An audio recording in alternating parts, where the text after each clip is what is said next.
But there was a player in the United Kingdom, in England, called Maguire, who was playing for Manchester United. Harry Maguire. He's a defender. He was tackling everybody and throwing his bodies everywhere, that he was seen as the best defender in the world. Manchester United went and bought him. He became the biggest threat at the center of Manchester United's defense, tackling Manchester players and giving assists to opponents. Mr. Speaker, when even the opponents failed to score, Maguire will score for them. Mr. Speaker, you remember in this country we also had an economic Maguire.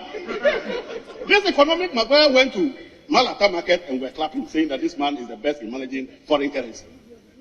The same economic Maguire was roaming at Central University, delivering lectures on how to restore the value of the city. Mr. Speaker, when we gave this Maguire the opportunity to be at the center of our defense, he became the risk of our own goal.